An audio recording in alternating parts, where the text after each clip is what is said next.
کا کہ سرما لگانے سے روزہ پہ کوئی فرق تو نہیں پڑتا؟ نہیں، سرما لگانے سے یا آنکھ میں دوا ڈالنے سے روزے پہ کوئی فرق نہیں پڑتا، چاہے اس کے اثرات حلق تک ہی کیوں نہ محسوس ہوں۔ اچھا ٹھیک ہے، بہت شکریہ مصعب۔ غلام مجتبیٰ صاحب ڈنڈو سمرو سے سوال ہے ان کا، روزہ کھولنے کی دعا روزہ کھولنے کے بعد پڑھنی چاہیے یا پہلے پڑھنی چاہیے؟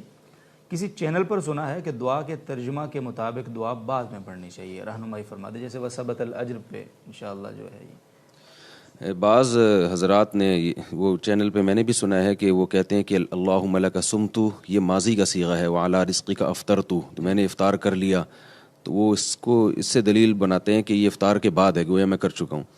لیکن جہاں افطرتو ماضی کے معنی میں آتا ہے، وہاں عربی زبان میں ہی جو ماضی کے صیغے ہیں وہ مستقبل کے معنی میں بھی آتے ہیں، جو کام یقینی ہو یا ہونے والا ہو۔ تو جو بھی محدثین ہیں یا فقہا ہیں، جہاں تک میں مطلع ہو سکا، تو وہ سب یعنی اس کا تذکرہ کرتے ہیں کہ دعا عند الافطار ہے، یعنی افطار کے وقت کی دعا ہے۔ تو اس سے جو متبادر ہوتا ہے معنی افطار کا وقت، وہ وہی ہوتا ہے کہ جب ہم افطار کرنے کے لیے بیٹھے ہوں اور بالکل افطار کرنے والے ہوں، متبادر ہوتا ہے۔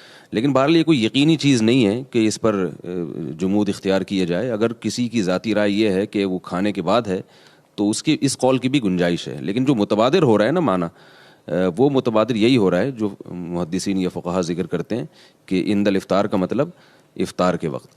البتہ جو دوسری دعا ہے کہ ذهب الظما وابتلت العروق وثبت الاجر انشاءاللہ تعالی، یہ دعا افطار کرنے کے بعد ہے، کیونکہ اس میں الفاظ ہیں کہ ذهب الظما، پیاس بھی چلی گئی اور رگیں بھی تر ہو گئیں اور اجر اللہ کی طرف سے ثابت ہو گیا روزے کا۔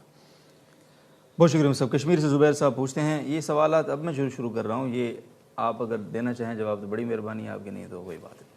کشمیر سے زبیر صاحب، رمضان مبارک کے مہینے میں عشاء کی اذان وقت سے 10 منٹ پہلے دے دیں، وقت داخل ہونے سے، میں جہاں تک سمجھاؤں، لیکن نماز صحیح وقت پر ادا کریں تو عمل درست ہے یہ؟ نہیں، وقت داخل ہونے سے پہلے عشاء کی اذان کہنا جائز نہیں ہے، عشاء کی اذان بھی وقت داخل ہونے کے بعد ہی کہی جائے گی۔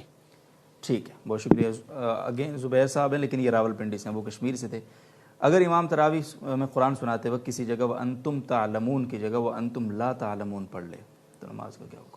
یہ وَأَنْتُمْ تَعْلَمُونَ کی جگہ جو أَنْتُمْ لَا تَعْلَمُونَ پڑھا ہے، اس سے معنی بالکل ہی اپوزٹ ہو گیا ہے۔ تو کوئی ایسی تبدیلی جس سے معنی بالکل ہی الٹ ہو جائے تو اس سے پھر نماز فاسد ہو جاتی ہے، نماز فاسد ہو جاتی ہے۔ بہت بہت شکریہ۔ معین الدین صاحب جدہ سے پوچھتے ہیں، تراویح میں حافظ صاحب قعدہ میں بیٹھنے کے بجائے کھڑے ہو گئے، لقمہ دینے پر بیٹھ گئے اور آخر میں سجدہ صاحب کیا، کیا اس طرح 2 رکعت تراویح درست ہو گئی؟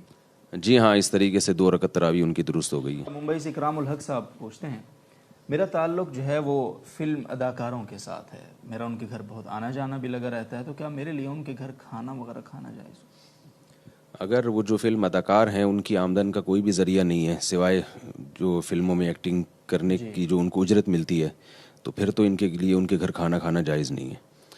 اور اگر بہت ہی سخت مجبوری میں کھانا ہو تو ان کو بتا دیا جائے کہ ہم یہ کھانا کھا کے اس کی قیمت صدقہ کریں گے۔ یہ بتانا اس لیے ضروری ہے کہ تاکہ گناہ میں ان کے ساتھ معاونت نہ ہو، ورنہ وہ لوگ سمجھتے ہیں کہ یہ کھانا کھاتے ہوئے تو یہ وہ تو حرام ہے، اور کھا لیتے ہیں اور بعد میں یہ کہتے ہیں کہ یہ حرام ہے۔ تو اور اگر ان کا اس کے علاوہ بھی کوئی ذریعہ آمدن ہے تو پھر یہ دیکھا جائے گا کہ یعنی غالب کیا ہے۔ تو اگر غالب آمدن ان کے خیال میں کہ حلال آمدن غالب ہے تو پھر کھانا جائز ہے، اگر حرام غالب ہے تو پھر کھانا جائز نہیں ہے۔ یہ جو میں نے ابھی مسئلہ بتایا اللہم لک صمت وعلی رزقک افطرت والی روایت ہے، یہ روایت سند کے لحاظ سے ضعیف ہے، لیکن اس پہ بہت سے لوگ کچھ بہت ہی زیادہ شدت کے ساتھ رد کرتے ہیں کہ بدعت قرار دیتے ہیں اس کو، بعض سلفی حضرات بھی کرتے ہیں، بعض عرب علماء بھی اس پہ سختی سے رد کرتے ہیں۔ تو اس سے کوئی ایسا شرعی مسئلہ ثابت نہیں ہو رہا کہ جس کی بنیاد پر اس کو بدعت کہا جائے۔ اس میں تشدد والی رائے اختیار نہیں کرنی چاہیے۔ ایک دعا ہے، اللہ تعالیٰ کی رحمت سے ایک امید ہے، تو اس لیے ان چیزوں میں سند کی بہت زیادہ قوت کی ضرورت نہیں ہوتی، دعاؤں کا جو باب ہے یا ذکر اذکار کا جو باب ہے۔ بہتر ہے صاحب، بہت بہت شکریہ۔ حمید اللہ صاحب کابل سے پوچھ رہے ہیں سوال، ہمارے ہاں طلاق کی، معذرت آپ کی بات کاٹ رہا ہوں، ایک اور بات ہے اس میں کہ ضعیف روایت سے اگر کوئی دعا ثابت ہو تو اس میں حرج اس وقت ہوتا ہے جب صحیح روایت سے بھی اس موقع پر کوئی دعا ثابت ہو اور آپ اس ضعیف روایت پر عمل کر رہے ہوں اور صحیح روایت کو چھوڑ رہے ہوں۔ جیسے کوئی ذکر ہے، اس پر کوئی صحیح حدیث بھی موجود ہے، تو آپ صحیح حدیث کو چھوڑ کر خام خواہ میں وہ ضعیف حدیث سے جو ذکر ثابت ہے اسی کو آپ ترجیح دے رہے ہیں، تو پھر یہ ایک نامناسب بات ہوگی کہ جب صحیح روایات موجود ہیں، صحیح روایات سے ایک عمل موجود ہے، تو آپ اس کو کیوں ترک کر رہے ہو؟ تو یہ جو روایت ہے نا اللہم لک صمت وعلی رزقک افطرت، اس دعا کے پڑھنے سے کسی صحیح حدیث کی مخالفت بھی نہیں ہو رہی ہے۔ یعنی ایسا نہیں ہو رہا کہ اس کی وجہ سے جو صحیح حدیث سے دعا ثابت ہے وہ آپ اس کا ترک لازم آ رہا ہو، جیسے ذهب الظمأ وابتلت العروق، یہ والی روایت ہے، تو ایسا بھی نہیں ہو رہا. ایسا بھی نہیں ہو رہا. بہت بہت شکریہ. حمید اللہ صاحب کابل سے پوچھتے ہیں ہمارے ہاں طلاق کی قسم دی جاتی ہے، کیا اس قسم سے واقعتاً طلاق ہو جاتی ہے اور اس کی شرعی حیثیت کیا ہے اس قسم؟ جی، طلاق کی قسم اگر اس طرح سے دی ہے کہ اگر آپ نے یہ کام کیا تو آپ قسم اٹھاؤ کہ آپ کی بیوی کو طلاق واقع ہو جائے گی. بعض دفعہ اس طرح سے کسی کو باؤنڈ کر دیا جاتا ہے. تو اگر اس نے یہ قسم اٹھا لی ہے یا یہ الفاظ قسم کے نہ بھی ہوں، یہ الفاظ کہہ دیے کہ اگر میں نے یہ کام کیا تو بیوی کو طلاق، تو وہ جب وہ کام کرے گا تو بیوی کو واقعی طلاق واقع ہو جائے گی. اسی طرح بعض دفعہ یہ قسم اٹھوائی جاتی ہے، کسی پر کوئی الزام لگائے، اس سے کہا جاتا ہے کہ آپ یعنی بتاؤ کہ یہ الزام درست ہے یا نہیں. وہ بتاتا ہے کہ بھئی یہ غلط الزام ہے، تو پھر اس سے یوں قسم اٹھوائی جاتی ہے کہ آپ یوں کہو کہ اگر میں جھوٹ بول رہا ہوں تو میری بیوی کو طلاق. جی. تو اس طرح بھی واقعی اگر وہ جھوٹ بول رہا ہوا اور اس نے یہ الفاظ کہہ دیے کہ اگر میں جھوٹا ہوں تو بیوی کو طلاق، تو پھر واقعی طلاق واقع ہو جائے گی. اچھا. لیکن یہ جو طریقہ ہے اس طرح سے طلاق کی قسمیں اٹھانا، یہ بہرحال ناجائز ہے. اس لیے صحیح بات یہی ہے کہ اگر کوئی شخص آپ کے پاس آ کے کہتا ہے کہ آپ آئندہ کے لیے مجھے یعنی ضمانت دیں تاکہ مجھے اطمینان ہو کہ آپ یہ کام نہیں کریں گے، تو آپ یہ قسم اٹھائیں، آپ یہ الفاظ کہیں کہ میں نے اگر یہ کام کیا تو بیوی کو طلاق، تو آپ یہ قسم ہرگز نہ اٹھائیں.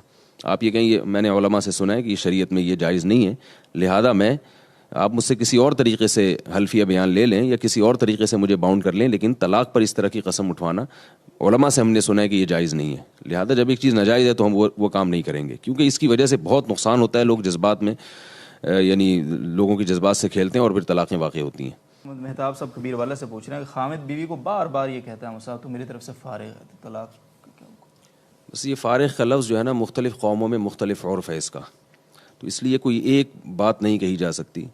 تو اگر یہ فارغ کا لفظ کسی قوم میں یہ عرف ہے کہ وہ طلاق ہی کے لیے متعین ہے تو پھر تو طلاق واقع ہو جائے گی. لیکن اگر کسی قوم میں ایسا عرف نہیں ہے بلکہ دونوں معنوں میں استعمال ہوتا ہے تو پھر قرائن دیکھے جائیں گے کہ بات کیا چل رہی تھی.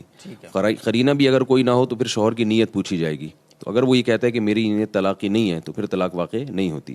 اگر ہنسی مذاق میں اور کوئی بھی ایسی بات نہیں ہو رہی طلاق کی، نہ دور دور کا کوئی امکان ہے، پھر بار بار بھی کہہ رہا ہے فارغ ہے، اس کے بعد وہ دونوں نارمل زندگی بھی گزار رہے ہیں، تو اس سے یہ اس بات کا ایک مضبوط قرینہ ہے کہ ان کی نیت طلاق کی نہیں تھی اور ان کے ہاں یہ طلاق کے معنی میں مستعمل نہیں ہے.